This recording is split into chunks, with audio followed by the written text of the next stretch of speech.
하나님께서 오늘 주시는 말씀 구약성경 열왕기하 7장 3절에서 20절까지 읽겠습니다.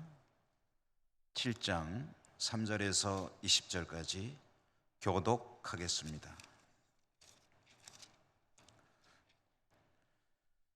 성문 어귀에 나병 환자 4사람이 있더니 그 친구에게 서로 말하되 우리가 어찌하여 여기 앉아서 죽기를 기다리랴.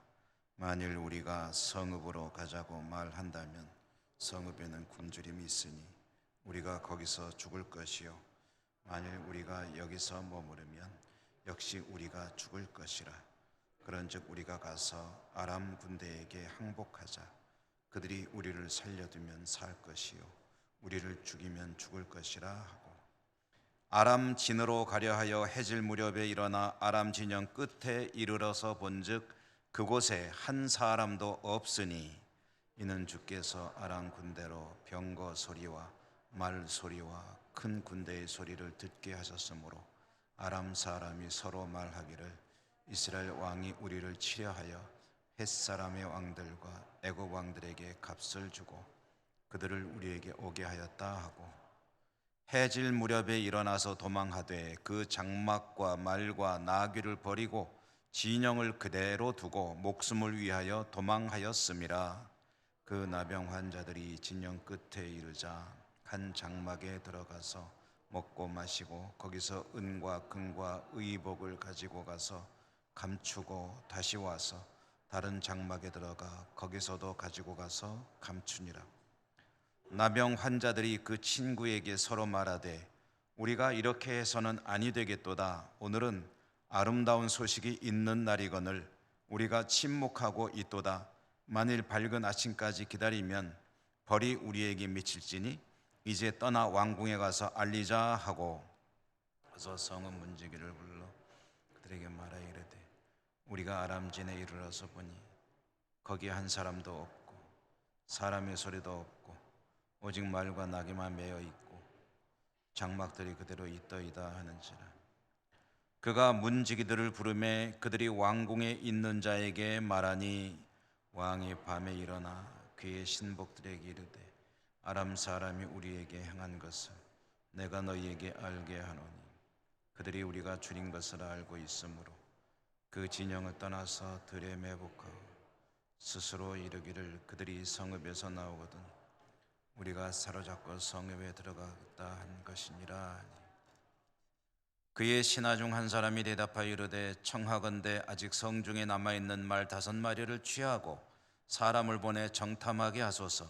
그것들이 성중에 남아있는 이스라엘 온 무리 곧 멸망한 이스라엘 온 무리와 같으니이다 하고 그들이 병거들과 그 말들을 취한지라. 왕이 아람 군대 뒤로 보내며 가서 정탐하라 하였더니 그들이 그들의 뒤를 따라 요단에 이른즉 아람 사람이 급히 도망하느라고 버린 의복과 병기가 길에 가득하였더라. 사자가 돌아와서 왕에게 알리니 백성들이 나가서 아람 사람이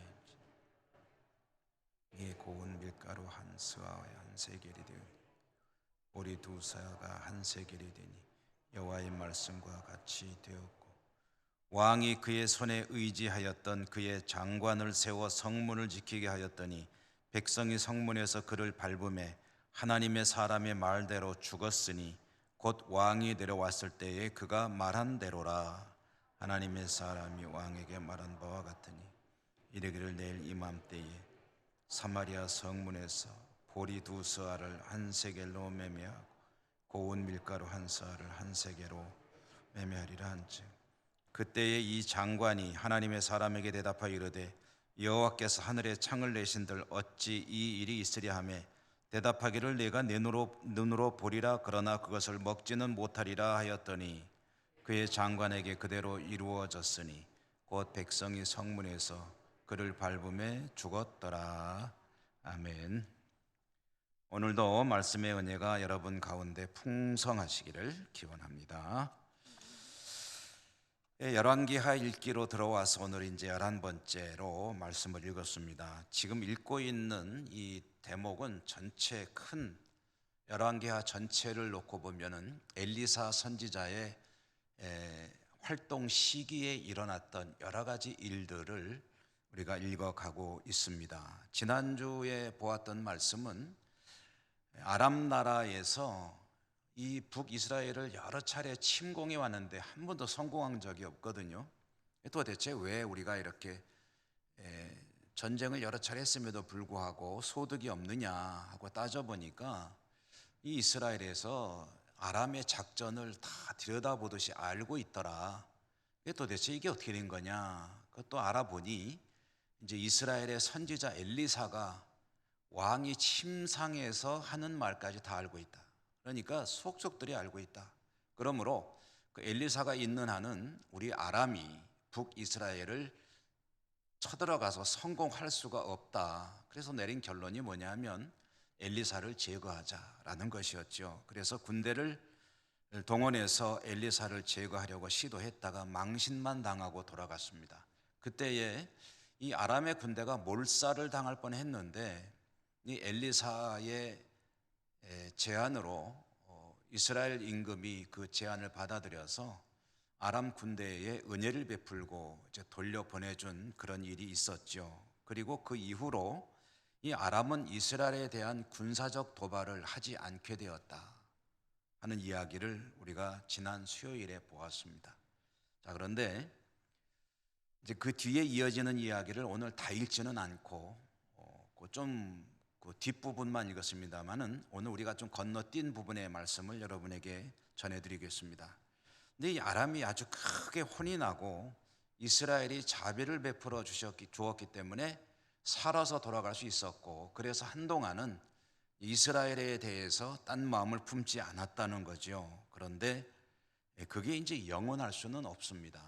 인간 관계가 그렇죠. 사람과 사람 간의 개인적인 관계도 뭐 한 번 좋은 것이 끝까지 가거나 그러지는 않지 않습니까? 좋았다 안 좋았다 그러듯이 이제 국가 간의 관계는 뭐 더 그렇죠.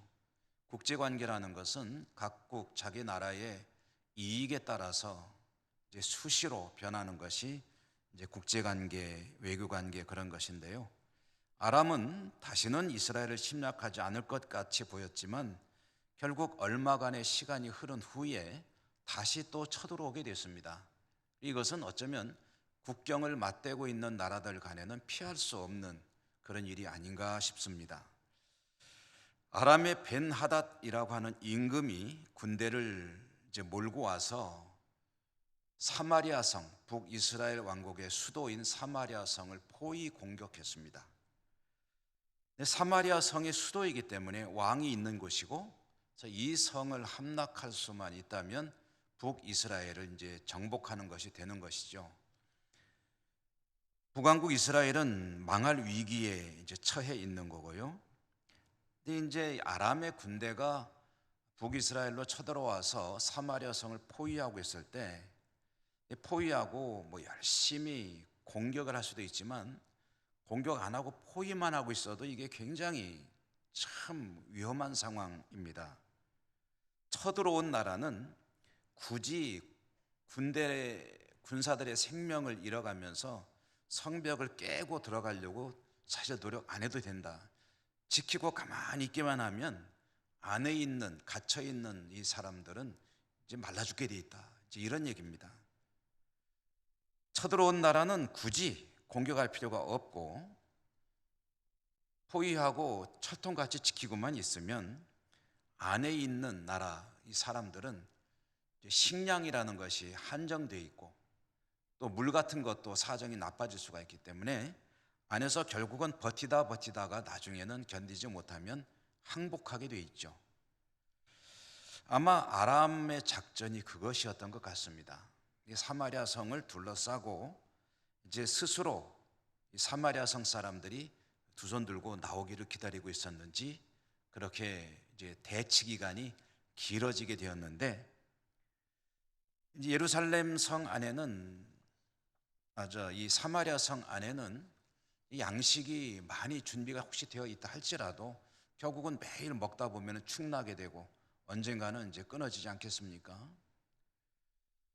성 안에 갇혀 있는 이스라엘은 이 아람의 계산대로 얼마 안 가서 곤경에 처하게 됐습니다. 식량 사정이 극도로 악화되었죠. 모자라는 식량 가격은 천정부지로 가격이 급등하게 되었습니다. 이럴 때에 또 돈을 버는 사람들이 있습니다. 곡식을 어느 정도 보유하고 있다가 그것을 엄청난 가격에 이제 매도를 하게 되면 큰 돈을 벌 수가 있게 되죠. 이때에 이제 성경에 전해주는 식량 사정이 얼마나 악화됐느냐 하는 것을 전해주는 몇 가지 이제 이야기들이 있는데, 첫째로는 합분태라는 게 뭔가 하고 찾아봤더니 합은 이제 비둘기라는 뜻이고요. 분은 이제 분뇨, 배설물이죠. 태는 이제 콩. 그래서 콩은 콩인데 비둘기 분뇨처럼 생긴.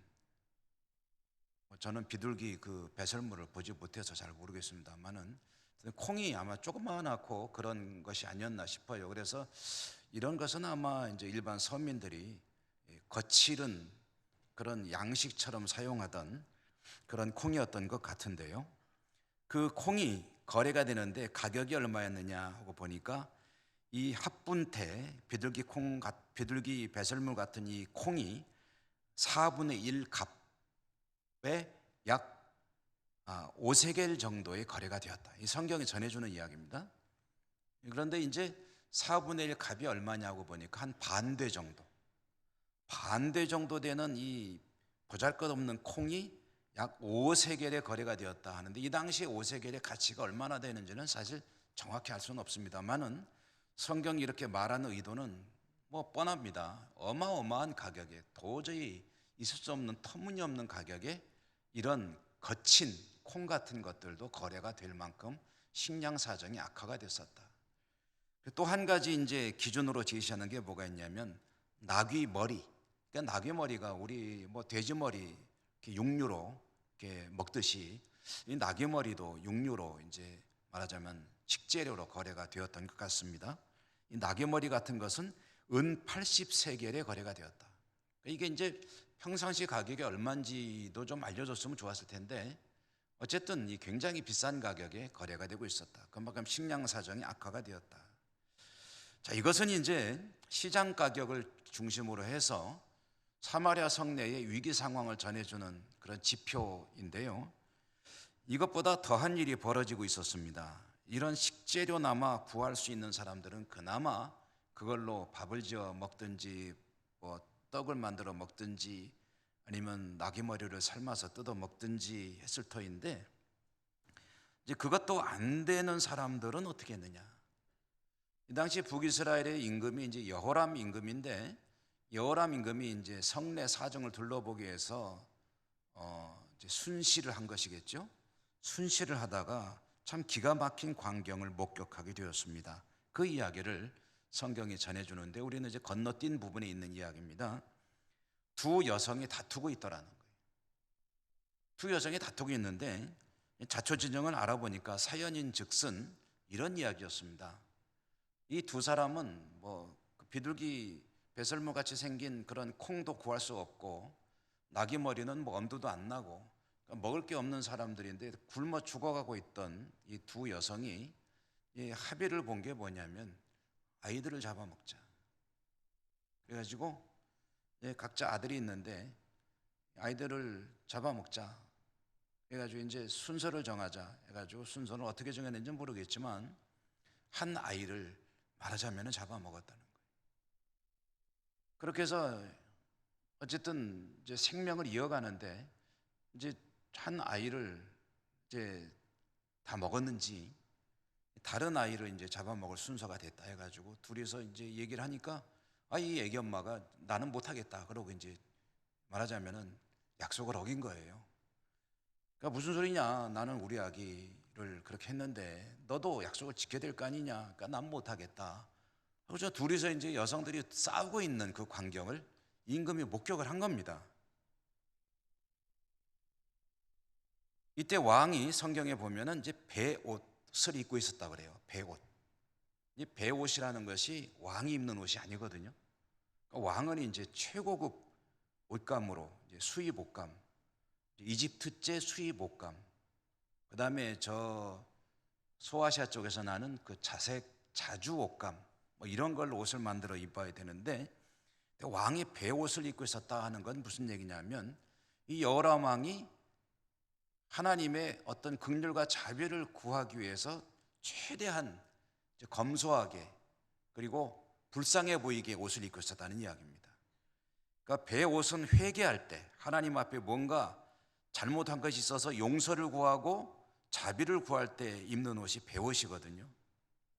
여호람 왕은 현재 처해 있는 이 국난을 어떻게든 타개하기 위해서는 여호와 하나님이 도와주셔야 되겠다라는 그런 기대를 가지고 베옷을 입고 지내고 있었는데 그 광경을 보고서 여성 둘이 싸우는 것을 그 상황을 파악하고 나서 그 베옷을 찢어버렸다고 그래요. 베옷을 찢어버리면서 큰 소리로 외쳤는데 뭐라고 외쳤냐면은 오늘 중으로 엘리사를 죽이지 못하면 내가 천벌을 받아도 좋다. 이게 이제 우리식으로 말하면 내가 오늘 엘리사 못 죽이면 내 성을 갈겠다. 이런 식으로 이제 이야기를 한 겁니다. 자, 여러분, 이 이야기에 대해서는 우리가 의미를 좀 새겨봐야 됩니다. 자, 이게 왕이 베옷을 입고 있다가 두 여성이 자기 자식을 잡아먹는 그 광경을 목격하고서 자기 베옷을 찢어버리면서 엘리사나 반드시 죽여버리고 말겠다라고 말을 했다면 이게 어떤 의미를 가진 이야기겠느냐? 지금 왕의 심리가 어떤 것이냐? 한 나라의 통치자로서 백성들이 자기 자식을 잡아먹는 현실을 목격했을 때 그건 그야말로 충격도 그런 충격이 없겠죠. 그리고 비통한 심정은 이루 말할 수 없을 것입니다. 그동안의 위기가 너무나도 감당이 안 되기 때문에 사실은 그동안엔 안 하던 걸 한 거예요. 지금 이 여호람 왕이 뭘 했냐면 베옷을 입었습니다. 하나님께 최대한 연민을, 자비를, 긍휼을 입겠다 하는 그런 자세를 가지고 자세를 낮추고 베옷을 입고 지내고 있었습니다. 그런데 그걸 보자마자 말하자면 자기 통제가 안 되고 폭발해버리고 만 거예요. 사실 그 자기 체질이 아니에요. 하나님의 은혜를 구하겠다고 베옷 입고 불쌍한 척 하는 것이 자기 원래 스타일이 아닙니다. 그런데 그래도 이렇게라도 해보자고 했던 거거든요. 근데 그 광경을 목격하는 순간 그 모든 것이 다 쓸데없는 짓이다라고 생각을 한 거예요. 그리고 엘리사 죽여버리겠다. 하나님 은혜 필요 없다. 다 이제 다 볼 거 다 봤다. 이제 볼장 다 봤다. 나 더 이상 못하겠다 하면서 하나님의 은혜고 뭐고 필요 없다. 노발대발하면서 엘리사를 죽여버리겠다고 이제 이 여호람 왕이 폭발하는 장면을 이제 성경이 그렇게 들려준 것입니다.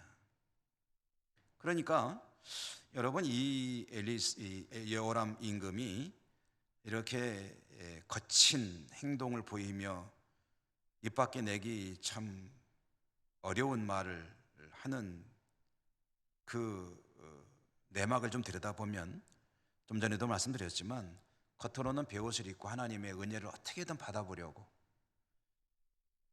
자기는 그렇게 하고 싶진 않지만 그래도 불쌍한 척 해보려고 최선을 자기 나름대로 했는데 속으로는 이거 기간이 길어지고 너무 힘드니까 하나님에 대해서 불만이 가득 차 있었고 엘리사도 눈에 띄기만 하면 어떻게든 하고 싶은 그런 화가 분노가 가득 차 있었는데 하나님이 안 도와줘서 우리가 이런 위기를 겪고 있다고 생각하고 있었는데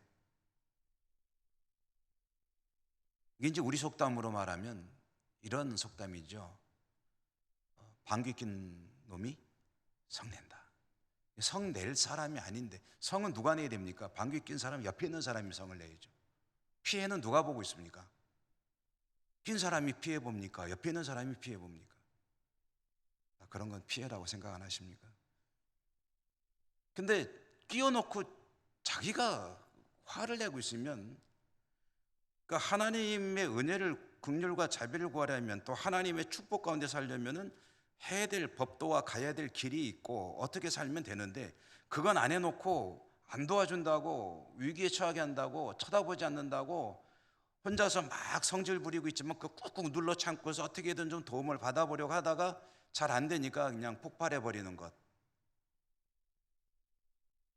하나님을 원망하고, 엘리사가 뭘 잘못했길래 엘리사 오늘 내로 내가 죽이지 못하면 성을 갈겠다라는 식으로 이런 험악한 말을 하는 것이냐.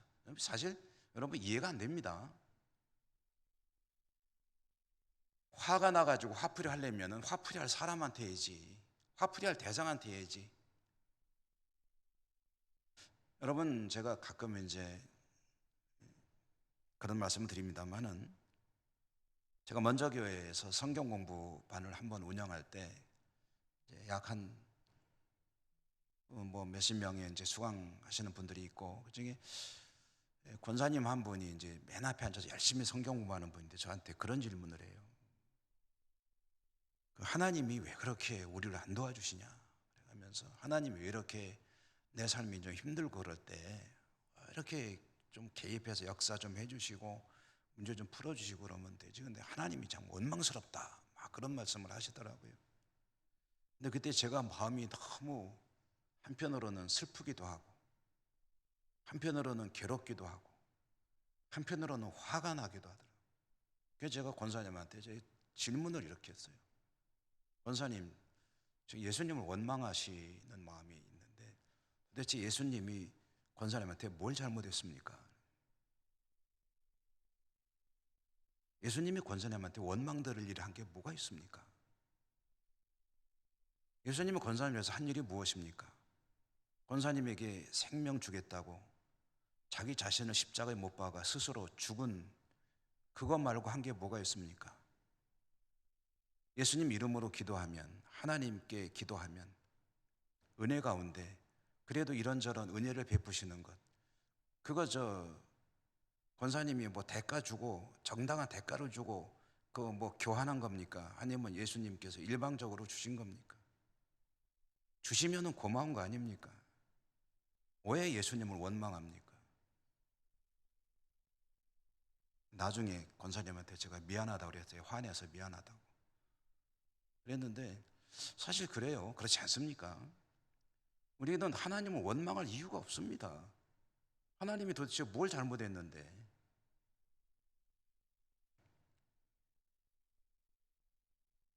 그리고 하나님께 은혜를 받겠다고 할 때 배옷만 입고 있다고 은혜를 주십니까? 그런다면 은혜를 받을 수 있습니까? 하나님이 보시는 건 배옷이 아닙니다. 배옷을 입은 중심을 보십니다. 진짜로 배옷을 입었다면 거기에 합당한 은혜를 주시겠죠.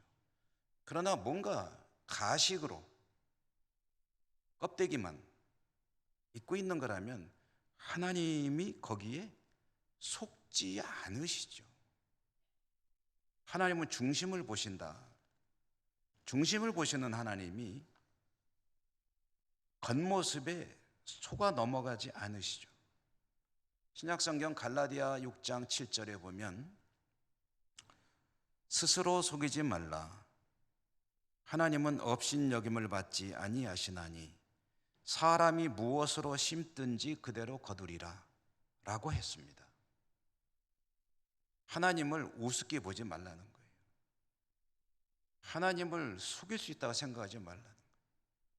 사람은 자기가 하는 대로 하나님께서 갚아주시는 것이다. 하나님이 이 여호람이라고 하는 한 인간의 얄팍한 그런 수법에 속으실 리가 없지요. 결국 하나님의 연민을 어떻게든 끌어다가 국난을 극복해 볼까 하는 속셈을 가지고 있던 여호람은 결국 인내 끝에 참지 못하고 본색을 드러내고 말았습니다. 엘리사를 당장 죽이겠다고 선포하고 씩씩거리면서 엘리사를 죽이기 위해서 사람을 보냈습니다. 오늘 중으로 죽이겠다고 했으니까. 그때 엘리사는 사마리아 성에 있었던 게 아니고 다른 곳에 있는데, 이스라엘의 장로들과 함께 모여서 아마 시국에 대한 이야기를 하고 있었겠죠. 근데 여호람 임금이 자기를 죽이기 위해서 사람을 보낸다는 것을 하나님이 또 엘리사에게 계시를 하셨나 봐요. 엘리사가 그것을 알고 있었습니다. 자기를 죽이려는 사람이 도착한 것도 알았고 그 모든 상황을 파악을 했습니다. 그때 엘리사가 말을 이렇게 하는데요. 내일 이맘때쯤이면, 그러니까 만 하루가 지나면 사마리아 성에서 밀가루 한 말을 한 세겔에, 보리 두 말을 또한 한 세겔에 거래하는 것을 보게 될 것이다 라고 예언을 합니다. 이 말은 뜻이 뭐냐면 물가가 정상화된다는 이야기예요. 그럼 물가가 정상화된다는 이야기는 무슨 소리겠습니까? 이 문제가, 이 아랍 나라가 쳐들어와서 사마리아 성을 포위하고 있는 이 위기가 극복이 되고 다시 정상적인 삶으로 돌아가게 될 것이다 라는 말을 이렇게 돌려서 말한 겁니다. 원래 물가가 제자리를 찾아갈 것이다 라고 이야기를 한 거예요. 자, 오늘 우리가 읽은 말씀은 그 뒤에 바로 이어지는 이야기입니다. 자, 엘리사가 이와 같이 예고를 하였을 때에, 그때에 이 사마리아 성문 밖에 어떤 사람들이 있었냐면은 한센시병, 나병 환자, 한센시병 환자 4사람이 성문 밖에서 지내고 있었다. 그런데 정상적인 생활하는 주민들도 굶어 죽을 판이면은 이 한센시병 환자인 이 사람들은 더 살기가 힘들었겠죠. 인간다운 삶을 살지 못하는 사람들인데 이런 국난을 맞이하니 그야말로 굶어 죽을 지경이 됐습니다. 굶어 죽을 지경이 되자 이 4명의 한센시병 환자가 자기들이 살 길을 찾아 이제 함께 의견을 교환했습니다. 따져보니까 자기들이 택할 수 있는 길이 3가지가 있어요. 첫째는 뭐냐면 성으로 들어가자. 우리가 원래는 성으로 못 들어가는 사람들이지만 지금 상황이니까 성으로 들어가자. 그런데 가만히 성으로 들어간다고 무슨 뾰족한 수가 있느냐 보니까 없어요. 거기도 다 굶어 죽어가고 있고 자기들 같은 사람들한테 양식을 나눠줄 상황이 아니란 말입니다. 그리고 들어갔다가 왜 들어왔냐고 맞아 죽을지도 몰라요. 성으로 들어가는 거는 100% 죽는 거다. 이건 아니다. 두 번째 길이 뭐가 있냐? 여기 그대로 그냥 주구장창 앉아 있는 것이다. 주구장창 앉아 있다 보면 어떻게 되려나? 그런데 지금 굶어 죽을 것 같아서 여기를 떠날 방법을 강구하는 거니까 그건 역시 100% 그냥 죽는 거예요. 3번째는 뭐가 있냐? 저 아람 군대한테 가서 항복하자. 아람 군대한테 가서 항복하면은 둘 중에 하나일 거다. 맞아 죽거나 아니면은 불쌍하다고 생각해서 양식이라도 좀 나눠주면 이제 그때는 살 길이 있다. 그때는 확률이 50대 50. 세 가지 길이 있는데 첫 번째는 무조건 100% 죽음. 두 번째도 100% 죽음. 세 번째는 50%의 가능성. 그러면 뭐 여러분 어떻게 하실랍니까? 저 같으면 3번으로 하겠습니다. 그래서 이제 이 4사람이 의견을 모아가지고 아람 진영으로 갔습니다. 우리 항복하자. 죽으면 죽으리라 하고 가는 거예요. 그 50%의 확률을 보고 갔는데 분위기가 이상한 거예요. 아람 군대가 이 사마리아 성을 포위하고 있는 군대이고 진을 치고 있는데 삼엄한 그런 군대였는데 가보니까 사람이 하나도 없어요. 심하게 표현하면 개미새끼 한 마리 없어요. 사람은 하나도 없는데 물건은 그대로 있어요. 처음에는 어리둥절했겠죠. 밖에서 어떻게 된 거야 계속 생각을 했겠죠. 그런데 조금 있다 보니까 에이 이래도 죽고 저래도 죽는데 가만히 보니까 저게 먹을 게 있네.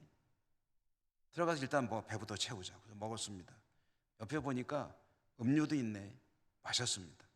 먹고 마시고 이제 먹고 마시니까 눈이 좀 떠지잖아요. 눈이 떠가지고 이렇게 둘러보니까 저기 돈도 있네.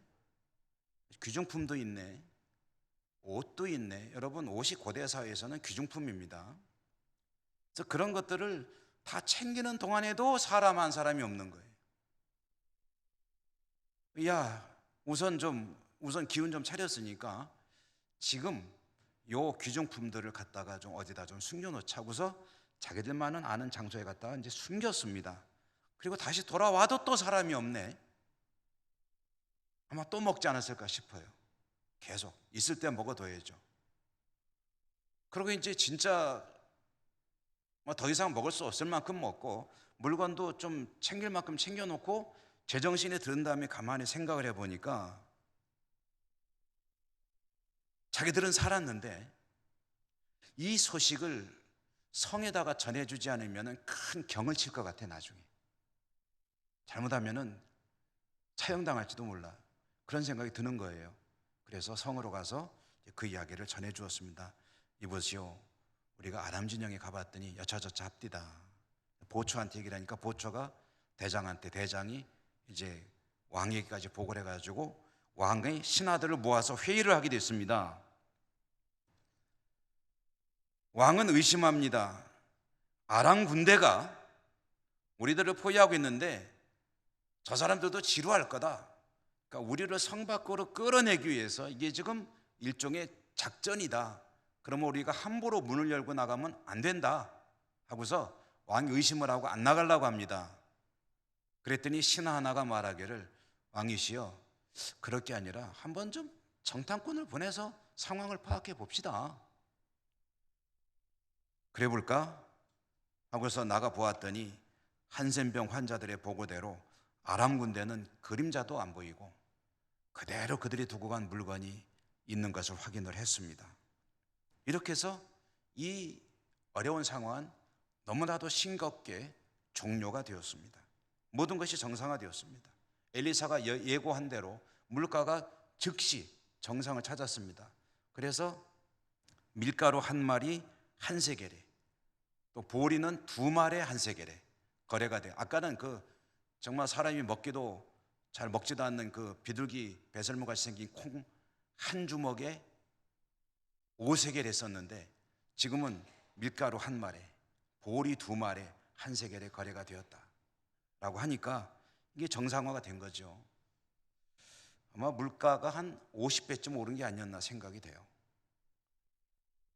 그런데 이제 여기서 이게 어떻게 된 일이냐 하는 게 궁금하죠. 사실 우리가 읽은 말씀 속에 그 상황이 나와 있었죠. 이거 어떻게 된 거냐? 아람 사람들이 왜 다 증발해 버린 것이냐 하면은, 이것이 이스라엘 사람들은 몰랐지만 하나님의 역사였습니다. 아람 군대가 이스라엘을 포위하고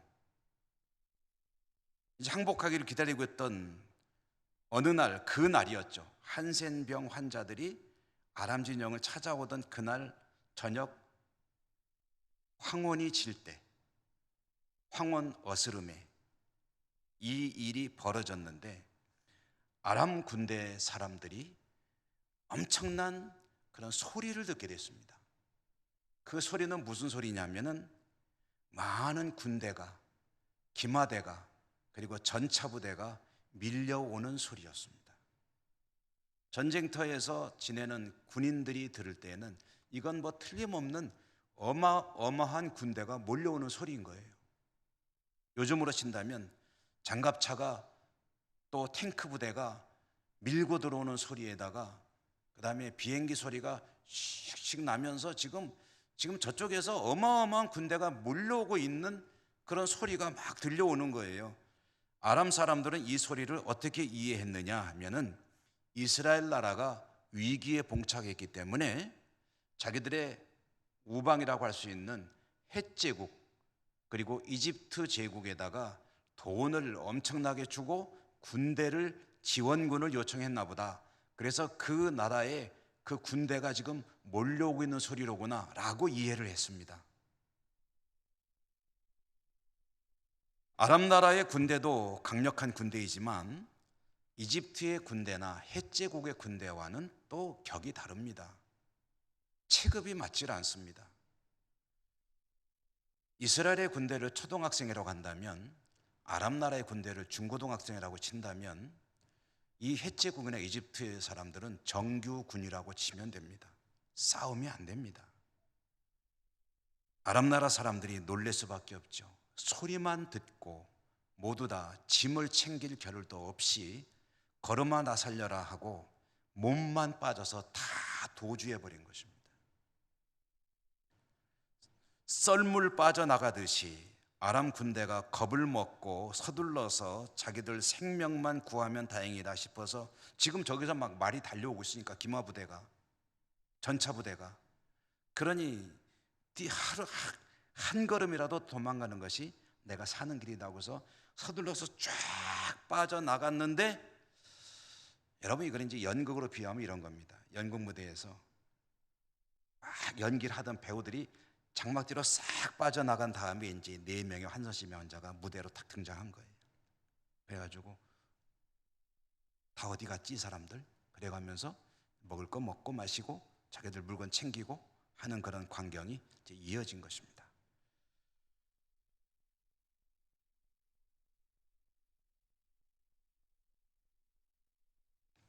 북왕국 이스라엘의 위기는 이렇게 극복이 되었습니다. 북왕국 이스라엘의 임금인 여호람 왕은 하나님의 도우심을 구했습니다. 그런데 자기 기대대로 되지 않았을 때에 그는 그의 본래 모습, 불신앙의 모습을 드러냈습니다. 얄팍한 수법이었습니다.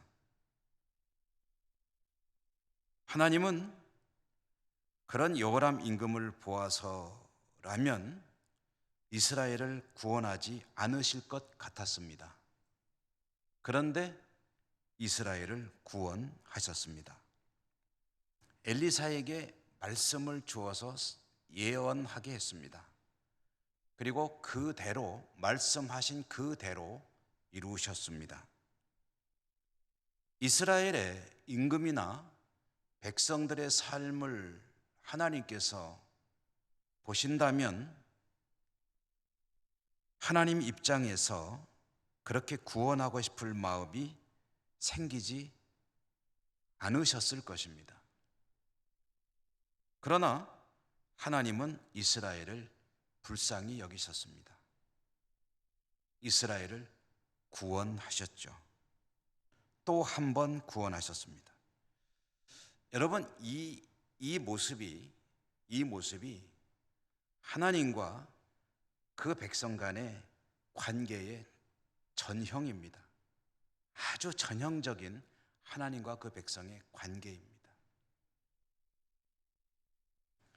하나님의 백성들의 신앙과 삶은 하나님 보시기에 사실 늘 부족합니다.